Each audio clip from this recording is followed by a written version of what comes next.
Well, it's good to be back on another open floor. The American dream rests on the promise of upward mobility. And for generations, that promise was encapsulated in a single phrase: the starter home. It was the first rung of the ladder on financial stability.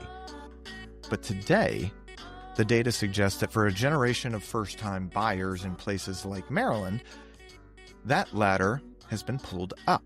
And this episode was actually sparked from a deep conversation that I was invited to have earlier last week at NewDay USA headquarters in Maryland. They have headquarters in Fulton, Maryland. NewDay USA is a very niche company. They specialize in refinancing programs for veterans. And that's all they do. They're great at what they do.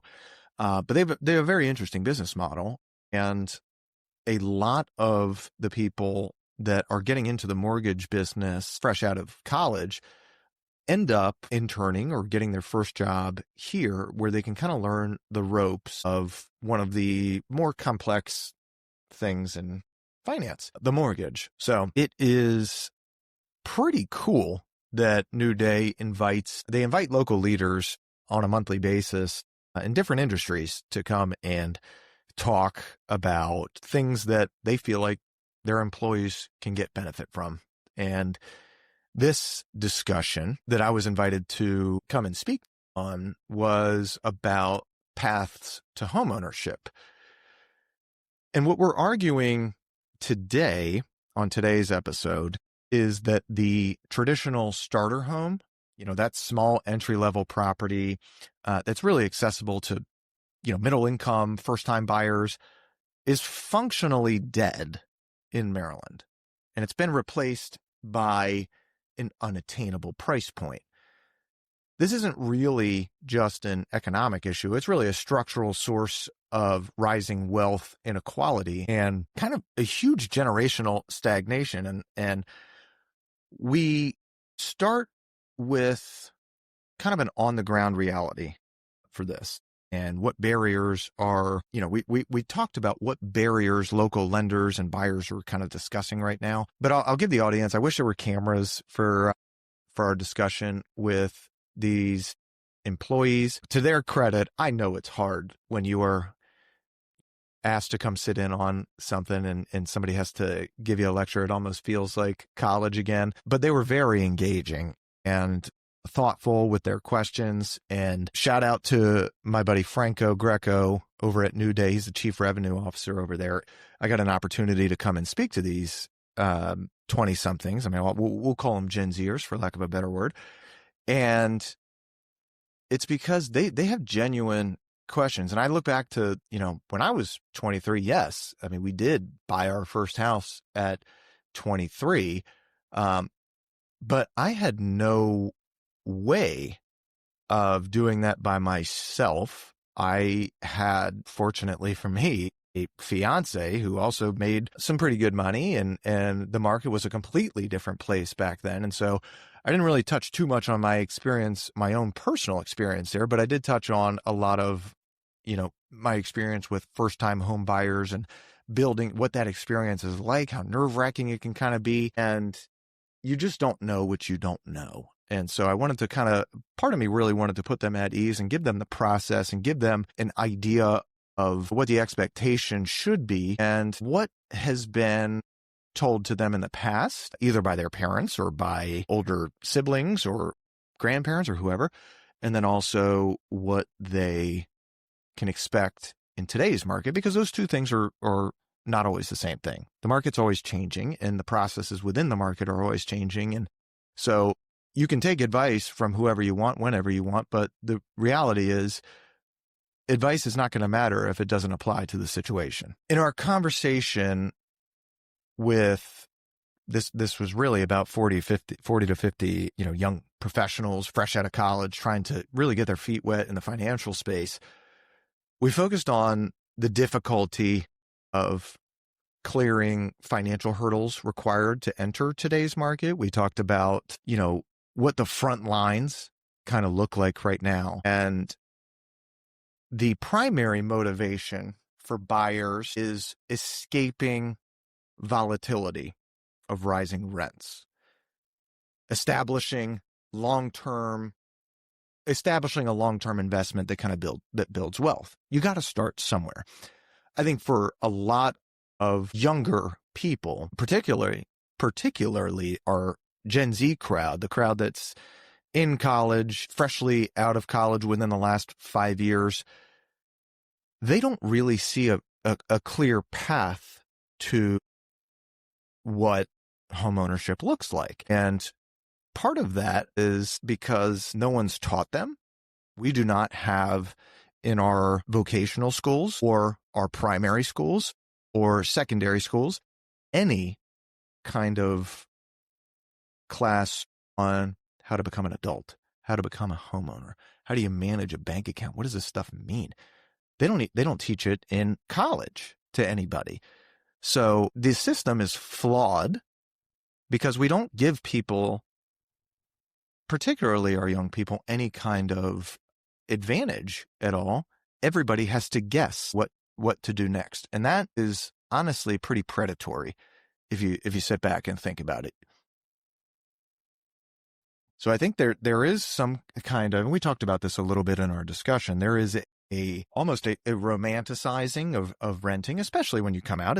First off, it's easy. Secondly, you can make a call to somebody to fix something. You don't have to worry about it. And frankly, 90+% of people under the age of 40 have zero handy skills.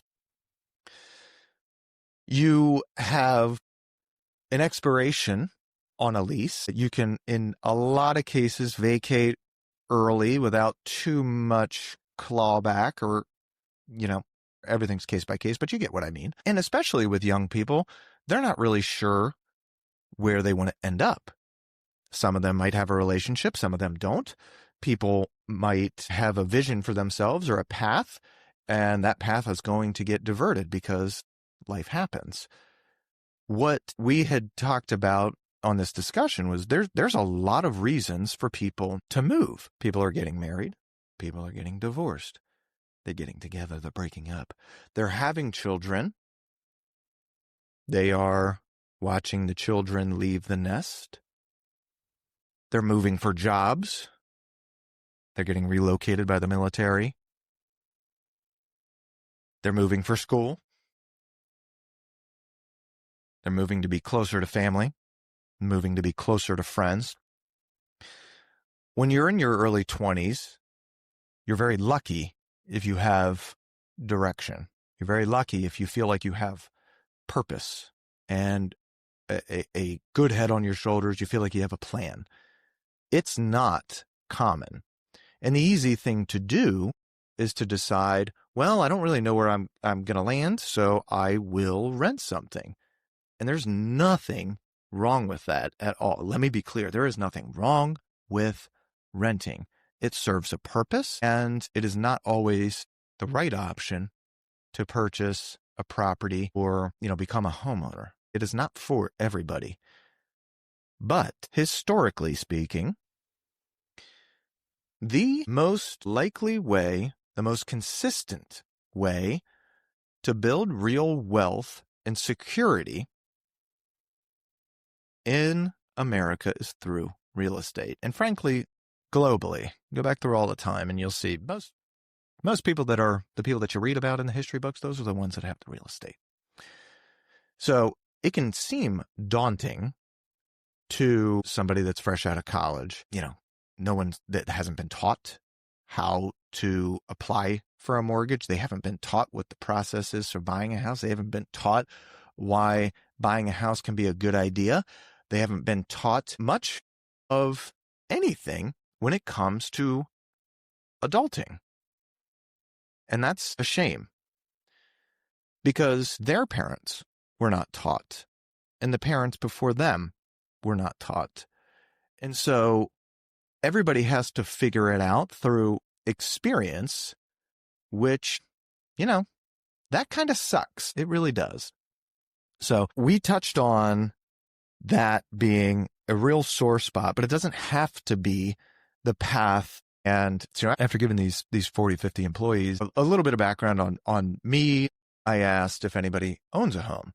Out of the 40 to 50, maybe 2 raised their hands. And we talked about buying a home being a deeply personal experience. They are combining, in most cases, any buyer, especially a first-time buyer, in a residential real estate transaction, you're really combining 3 things that people value greatly, and that would be money, family, and how they live. And when you mix those ingredients together, you can create some pretty interesting cocktails. You'll get some fiery personalities. You'll get some very sedative ones. You'll get things compounded when you've never done it before. And most people, when they start the journey of homeownership, will have everyone and their mother giving them advice and opinions because, well, in my day, this is what we did, or, so-and-so just did this. And again, there's nothing wrong with that. Those people are there trying to help you, and that's fine.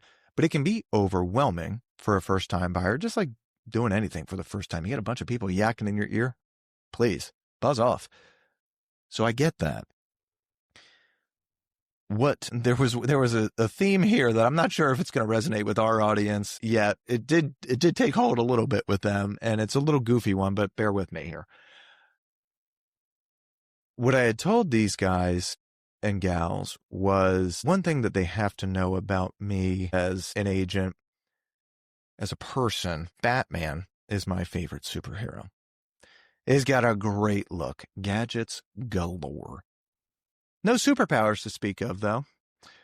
The dude could be doing anything else with his time, but he chooses to use his gifts, his money, his ambition to help others. Now, me personally, I'm a far cry from Bruce Wayne. I mean, the dude's a legend, even though he's a fictitious character. But that character has always spoken to me.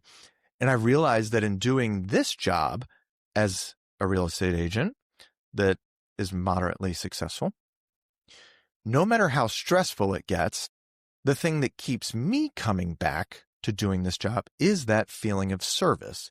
I love helping people that need it. I like bonding with them. I like educating them. I like learning from them. I like learning with them and seeing them achieve something that matters deeply to them. I fell in love with that feeling of making a difference. It's not going to happen on every transaction. It's only going to happen every once in a while. You'll have some people that are, I've done this a bunch, and, yeah, you were good. I also feel like I was paying you a little bit too much. There's always going to be that. But when those moments come where somebody has a deep appreciation for what you do, it makes you feel like what you do matters. And it's those moments that I cherish and what keep me coming back. If you're a buyer's agent, you're basically a therapist when they need it. You're a paralegal when they need it. You're a mentor when they need it. You're a friend when they need it. And that connection with others makes the journey sweeter. And that connection is what keeps people coming back. So when we asked the audience how many people owned, there wasn't really a whole lot that raised their hands. There was only 2 out of the whole crowd. When you rent, you're building somebody else's balance sheet. That's not rocket science. I'm also not telling them something they don't already know. When you own, every payment builds your balance sheet. This is particularly interesting, I hope, to them because they're in finance. If, I get why somebody would be hesitant to buy. Sometimes they're not sure if they're staying in the area. Maybe they're in a relationship that's uncertain or a job that's uncertain. I mean, shoot, look at our government shutdown right now. I get that. I totally get that. It's not, the timing is a big part of this. Sometimes it is just easier to have roommates, and it's fun. It's fun. The market today is not what it was 10 years ago. So if you have older siblings or coworkers or friends that bought then, your parents bought then, the grandparents bought something since then, The average entry price is a lot higher. When I bought my first house, we bought it for mid twos.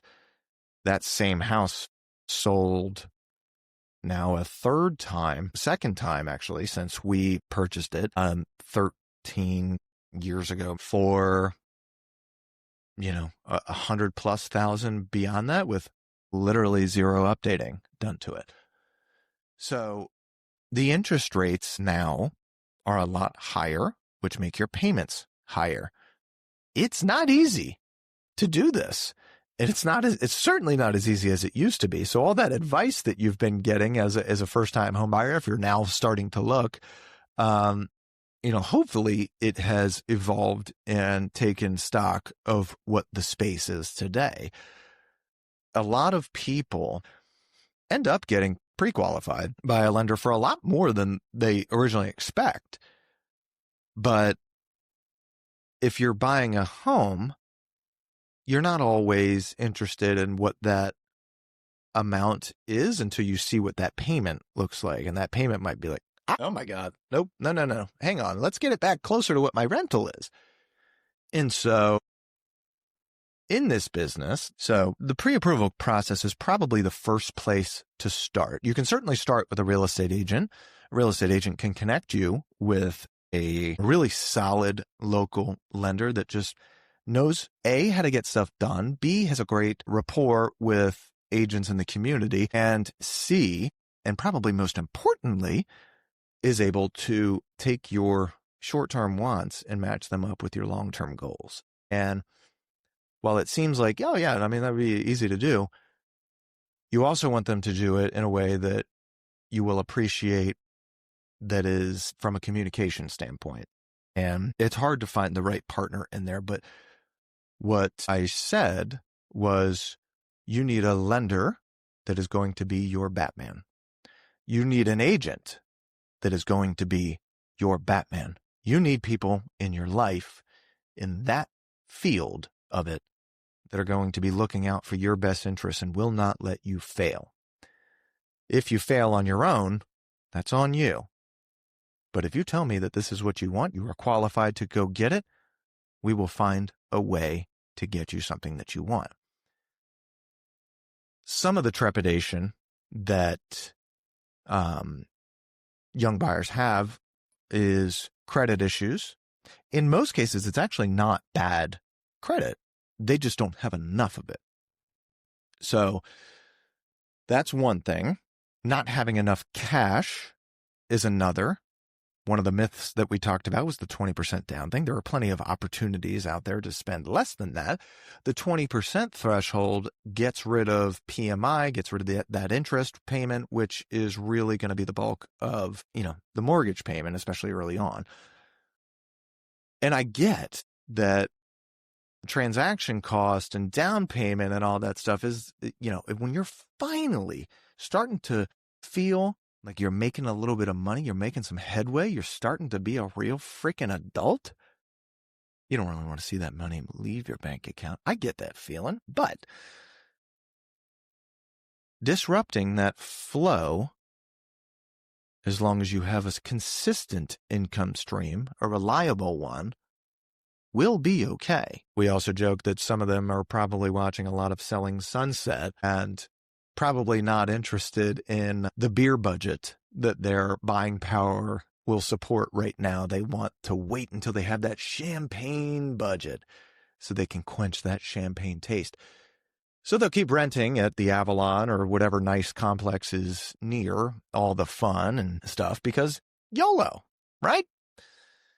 Again, nothing wrong with that. Nothing at all. You're just not going to build wealth that way. And we are not complainers. We are not going to be saying, oh man, well, I wish I would have done this or I wish I would have done that. You have something within you called discipline. And if you have the discipline, you can get what you want out of this life. If it is not wealth in money or real estate, that's fine. Go be wealthy in whatever it is. But if you want to be wealthy this way, renting is probably not the best solution. So let's see here. a lot of the discussion that I've heard from buyers of ours and some of the people that we were talking to was waiting for rates to drop. That's a really, especially the last couple of years, it's been a really, really common one. Here's the thing. You absolutely get that. You can refinance later. There is never a guarantee that rates are going to go down, but in all likelihood, based over historic timelines, yes, there is more than likely an opportunity for you to refinance later down the line and get a reduced rate. Equity is not going to wait. That house right now that's worth, let's say, $500,000, that you don't feel like I'm close, but I'm not quite ready to pull the trigger on that. By the time you are ready, let's say it's a year from now, that house might be $550,000. Well, guess what? All that waiting that you did to wait for the rates to come down, you are still going to end up paying more money because now the sales price is higher. Now the taxes are higher. Now you've also gotten another year's worth of rent out of your pocket that you'll never see again.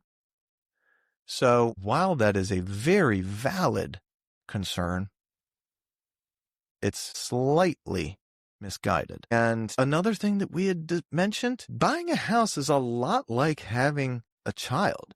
You might think you're ready. You might not think you're ready, but you will be ready when you make a purchase. You'll figure it out. People have been doing it for a long time.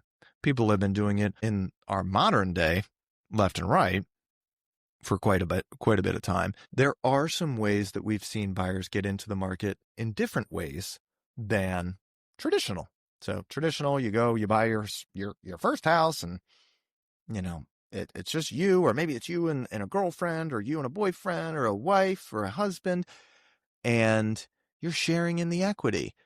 And it's affordable, and you're kind of building your life. That's what most people think of as a traditional means.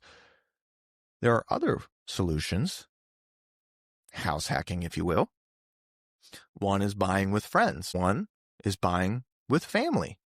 If the bank of mom and dad is open, take advantage of it. It'd be a nice nest egg for them at some point. They also probably have the funds in a lot of cases, maybe not all. You could also buy solo, buy what you can afford. And you can rent out rooms to others, generate income that offsets that mortgage. Easier said than done. You got to really like the people that you're with. Nothing worse than a roommate who doesn't do any fucking dishes. That's a problem. And that's going to grind on you real quick. So find roommates. That's an option.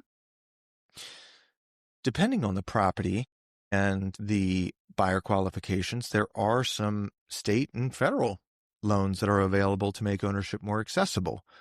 So these different programs sometimes are based on your occupation. Are you a teacher? Are you a first responder? Are you a firefighter? Like, all right, well, we got some credits for you. We got some programs. They're going to be like, let's cash out of your pocket. Like, let's get you a house. Remember, the hardest thing, especially in today's social media, FOMO-driven, cult-like social personality, the first place is not the forever place. It's a launching pad. You're not going to get everything that you want. That's not the goal. The goal is to start somewhere, and that is the purpose of this discussion. The freedom that many renters believe they have comes from flexibility that they think they've got. I mean, it's a lease, so there's an expiration date. They don't have to worry about repairs or maintenance, and honestly, that does sound kind of nice. Until you realize that owning means that someone else controls your costs, they control your stability, and frankly, they control your future.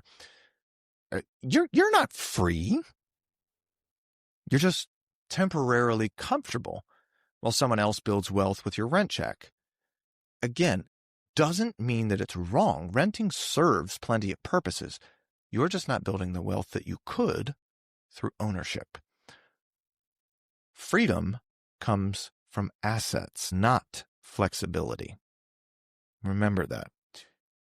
So, where do you start the process of buying your first house?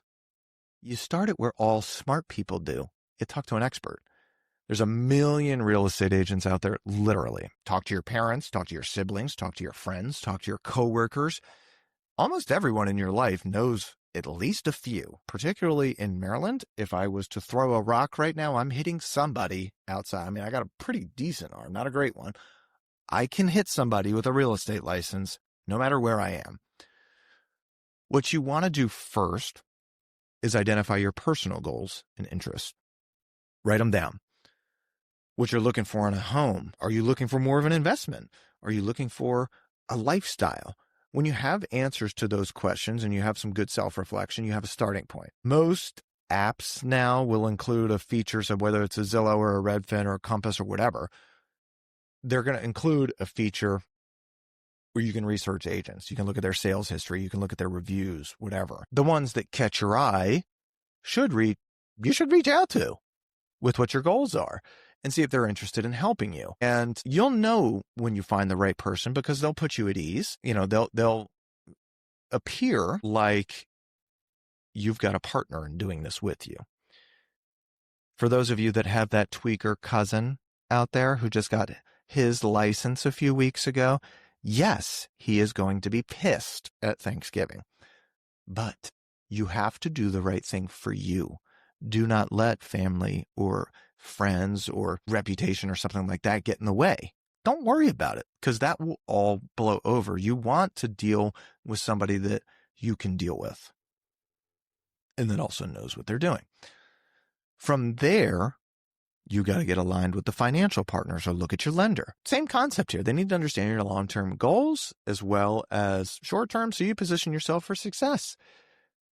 Maybe that means repairing credit. Maybe it means building more of a down payment. Maybe it means pre-qualifying for certain grants or state programs. There's a ton of options. But before you go out looking at stuff, this was new development since the last time that I had spoken to this company. All agents are now required to have a signed agreement with their buyers stating what, the buyers represented, so you have somebody in there negotiating on your behalf, able to get you in and out of these properties, and how the agent is compensated for their service at closing. 99% of the time, the seller actually pays for your representation because it behooves them to find somebody who is a ready, willing, and able purchaser. The new buyer agency document spells out what happens if the seller does not do that, and that is the change. Or what happens if the seller's only offering a portion of what the commission, the typical commission would be. Well, then it's all spelled out there, so you don't have to play this guessing game. So in all reality, it has not been really that much of a hiccup for the real estate agent industry. I digress. So the tours are really like the fun part. I mean, that's where you get to be a little voyeur and start picturing yourself in certain spaces. That is fun. Damn. And that's where most of the connection comes in too. It's one of my favorite things, going and touring houses, preferably not the uggos and the yucky ones. Those are not as fun. The really nice ones though, man. Yes, I too can be a voyeur and picture myself in just about anything. But when you find the one, you'll know. Your agent's going to walk you through the process of the offer, including what their recommendations are, but you'll decide what you want to offer and how. So let's see what that looks like, right? You're basically doing three things when you're putting an offer together. You're telling somebody what you're going to buy their property for. You're going to tell them when you're going to buy it, and then how. The how is the real meat and potatoes of the contract. I mean, a Maryland contract can range anywhere from 30 to 60 pages, with it being finance, which is going to be, 90+% of our first-time home buyers. You're looking at a 50 to 60 page contract. It's long. It is complicated and redundant. And frankly, a lot of the stuff on there doesn't really make a whole lot of sense. But you don't have like a week and a half to review all of the options like you used to. I mean, hell, when I got into real estate in 2013, you could go to a killer listing and it would be available for you for the next week. to go back. Let's take another look at it. We got some time. Let's go measure for furniture. You know what? Let's go back a third time. What was the driveway like? You actually had time to process and make all of these decisions. You don't have that time anymore. And that's been a revelation really since 2020 and has not dissipated much at all. There are certainly pockets where you are afforded a little bit more time, but by and large, the premier locations do not afford anybody the time to process. So when you do go to look at a house, you had better be comfortable and better be ready to go. You had better know how much you're willing to pay, when you will be willing to pay it, and how you are going to do it. Because it will, in a lot of cases, get very competitive. Do you know what the earnest money is? Do you know what the financial components of this is? Do you know what the inspectors are going to be looking for? Can we even get this contract if we have inspections in it? Can we even get this contract if we're financing it? There's a lot of what ifs that only a dedicated seasoned agent can tell you who is in the market every day in that location. So you go through these contingencies and you figure out, all right, here's what I can do for this property. This is where I feel good. And we walked through, bunch of different scenarios on what to do and why it's not as simple as saying, hey, here's what I'm going to do. You also have to have a seller who is willing and able to do the stuff that you want. And they might have different things that they want than you. In most cases, they do. And that is why it is a negotiation going back and forth. Most of the negotiation is around timing and condition. Not as much around price, but certainly that's a big component of it. That was something that really is not going to be something that you are able to process until it's your turn. And what I mean by that is you might get so excited as a first-time buyer that you feel like this is the one. And then you finally go out and look at it and you put that offer in, you're feeling good, and then somebody else beats you. And it's devastating. What you don't know is that person that beats you has lost out on 4 other properties that they thought were the one. And so they said, fuck it. I'm going to eliminate contingencies and I'm going to get it done. And that is the reality of a short inventory market. That just is what it is. So they were super gracious with their time. The conversation, it did have a couple of fun little pivots throughout. And one of them was, hey, as a young person who is interested in getting a home sometime in the next couple of years, I have an idea of what my target date is for that. Right now I'm 23 or 25 and I want to have that house by 26, 27.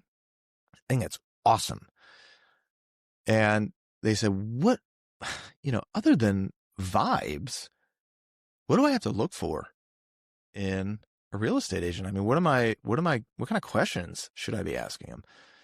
And I said, shit, well, that is a good question, because your buyer agent should be the one asking you a ton of questions that you might not have asked yourself already. And, they're going to have to deal with budget and lifestyle and what you're looking for, so they can kind of pinpoint where they need to be searching, and they want to know your timing and stuff like that. But questions that the buyer should have to a prospective buyer agent, I said, you should ask them how they work.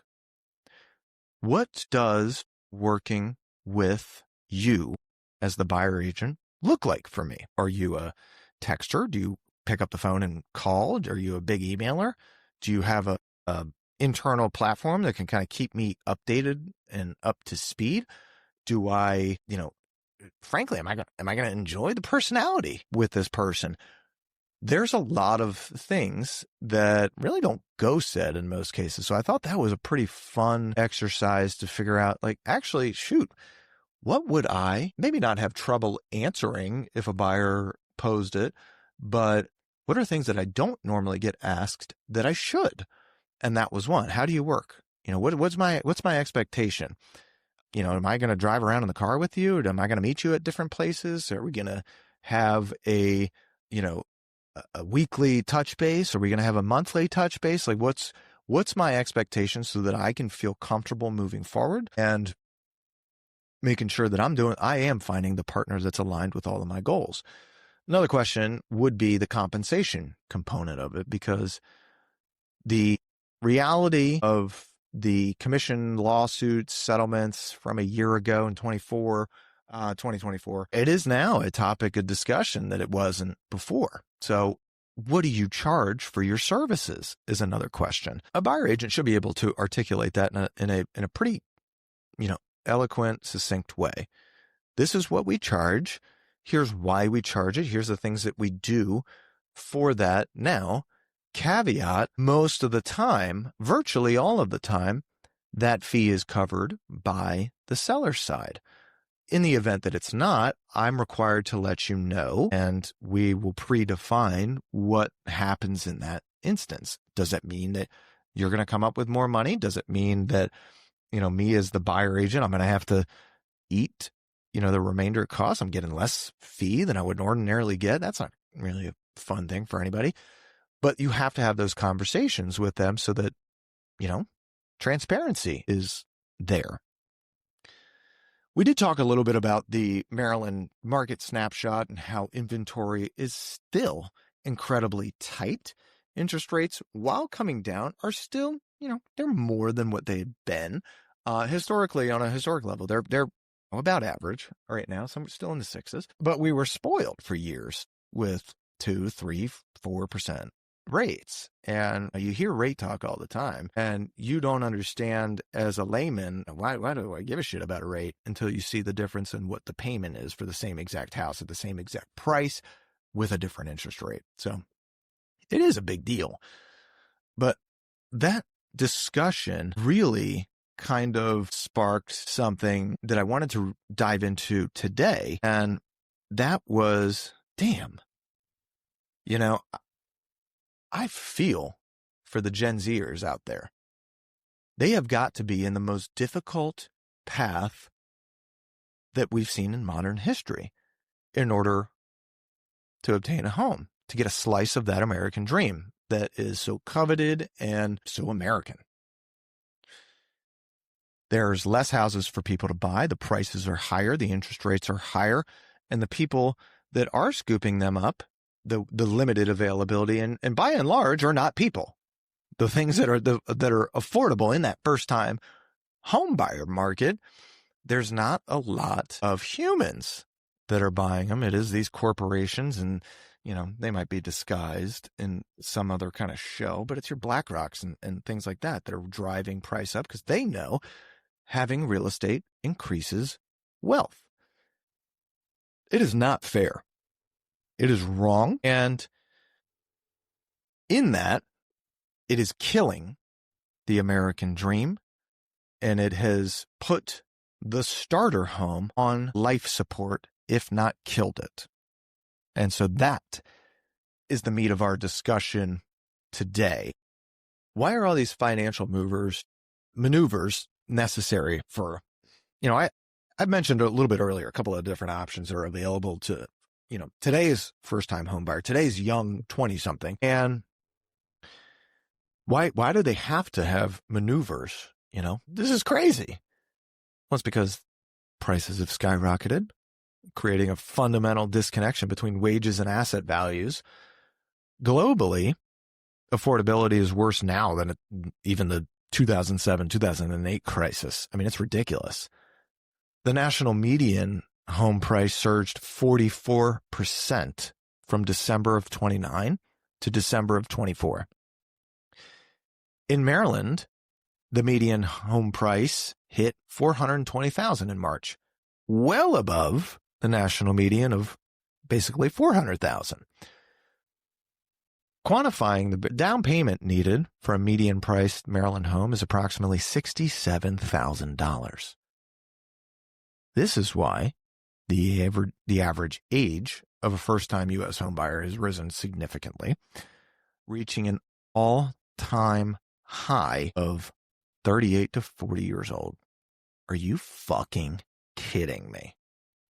40 years old for your first purchase. This delay strips buyers of critical years of compounding equity gains and just continues severely widening the generational wealth gap. It's bullshit. The state's first-time buyer index remains below 100 across all jurisdictions and has continued to fall year over year over year. And frankly, no one's doing shit about it. And while Maryland metro areas like the D.C. Baltimore corridor have high costs, you still have some counties that remain comparatively affordable. You know, you have places like Allegheny County, Somerset County, Baltimore City, Dorchester County, Wicomico over on the shore. You know, there are opportunities, but they're not really in the places that used to be. It means sacrificing proximity to high wage paying job centers, imposing the cost of long commutes and diminished labor market flexibility. I mean, that's what it comes down to. This is why more people are renting. And when more people are renting, guess what else rises? The freaking rent rates. So you tell me how that's fair. High prices are a symptom. The underlying disease is really a chronic structural shortage of housing supply that's been driven by rigid regulation, which is why there was a lot of uproar during this last election cycle. And no, we are not going to discuss politics on this show. But the U.S. housing market is short approximately 4.9 million housing units. Maryland alone has said they need at least an estimated almost 600,000 new units to accommodate projected growth through 2045. And I can speak for Anne Arundel County. I mean, there's really not a whole lot more to develop here. The shortage is why prices are so inelastic. Maryland's regulatory framework emphasizes local control over land use. Local governments restrict housing development through low-density zoning and urban containment strategies. 70% of residential areas in major cities restrict or ban multifamily apartments, which also limits supply. This regulation and supply discussion is going to play out in policy debates over zoning bills in Baltimore in particular. Proponents are arguing that these measures will boost multifamily options, but critics are skeptical, arguing that the measures they're only going to help developers cut costs without guarantees of true affordability in starter homes. There's a necessary reform that is facing political resistance from neighborhood defenders who claim that zoning changes will abolish the suburbs. Well, whether they're right or wrong, that also adds to a supply problem. If the supply problem is the disease, then these institutional investors are the powerful catalysts that compound the damage, specifically at the critical entry point, the starter home. The narrative often suggests that Wall Street is this, primary culprit, but honestly, institutional investors, which own over 100 properties, they account for less than 1% of the national housing stock. They are not really the cause of the $4.9 million unit shortage that we have right now. However, their activity is acutely focused on the bottom price tier, the first, which is really the entry point for first-time buyers. So academic research has found that higher institutional purchases caused 0.29 percentage points higher price growth specifically in this bottom price segment, which led to a large negative effect on affordability. They're not buying real nice stuff. They're not buying the high-end stuff. They're buying the first-time home buyer, the starter home. That's what they're buying. And it's because these institutional buyers have superior financing advantages. They're paying cash. And that allows them to consistently outbid owner occupants. Again, not fair. Historically, fixer-uppers were the starter homes. I mean, make sure they're in a decent location for the most part, right? But the fixer-uppers were starter homes, and now investors possess most of the internal capacity and discounts to renovate these distressed homes. They do it cost effectively. They remove the low-priced inventory from the reach of owner occupants who rely on traditional mortgages, and they rent them out. That's what's happening. Incremental solutions are not going to fix a structural problem. We need deep-seated policy changes that tackle supply, speculation, and affordability. Legislative efforts in Maryland, like the proposed Home Commission, a Housing Opportunities Made Equitable Commission, they aim to study and recommend ways to improve supply, aligning with, bipartisan efforts like the Home Reform Act of 2025 to cut the federal red tape and accelerate construction. That is one thing that President Trump ran on that I think most people, despite the messenger, can get behind. Make construction a little bit easier. You certainly want everything to be safe and affordable, but make it easier for people to build properties so that we can fill the supply and relieve some of the pressure that our buyers are getting. Independent economists favor a land value tax.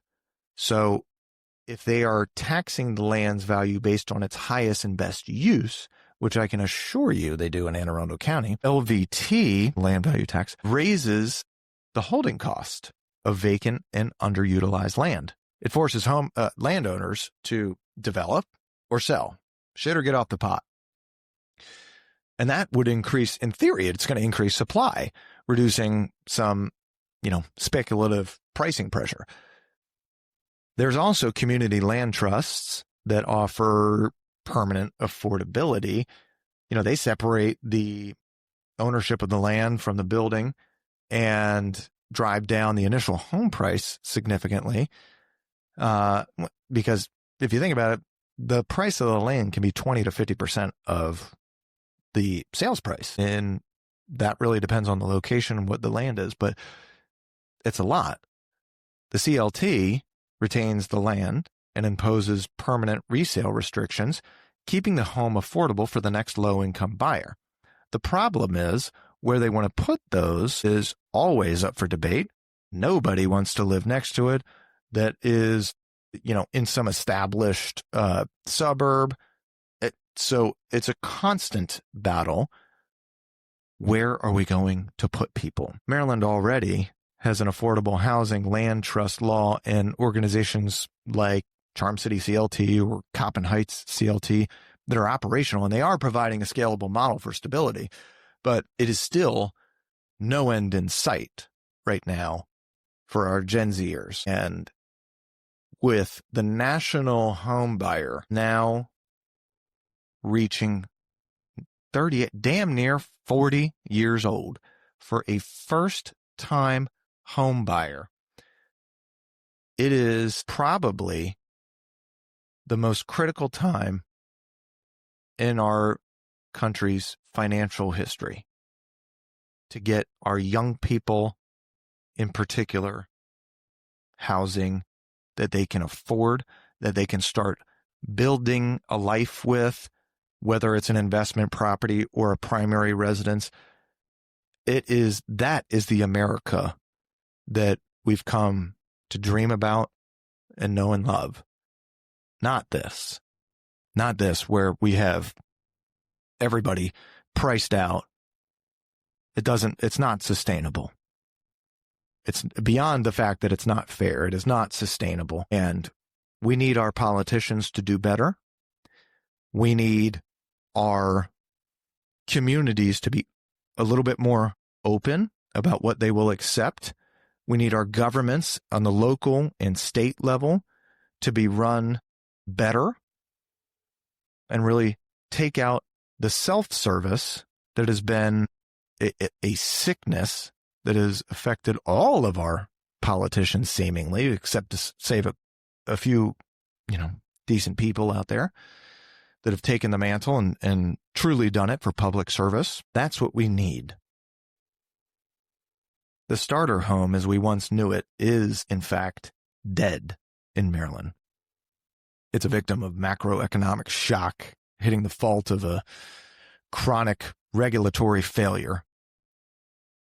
The future of homeownership in the state, and with it, generational wealth and social mobility, rests on the political will to enact profound reforms, dismantling this exclusionary zoning, combating this land speculation, building permanent affordability through some community-controlled models. There is solutions out there. And for our brothers and sisters that are fresh out of college, trying to make their way in life, I pray that sometime in the near future, their dream will not have to wait 20 years to be realized. I pray for them that they get to realize the same thing that their father and mother and brothers and sisters ahead of them have had the opportunity to experience and enjoy. So that's my time. Catch you on the next Open Floor.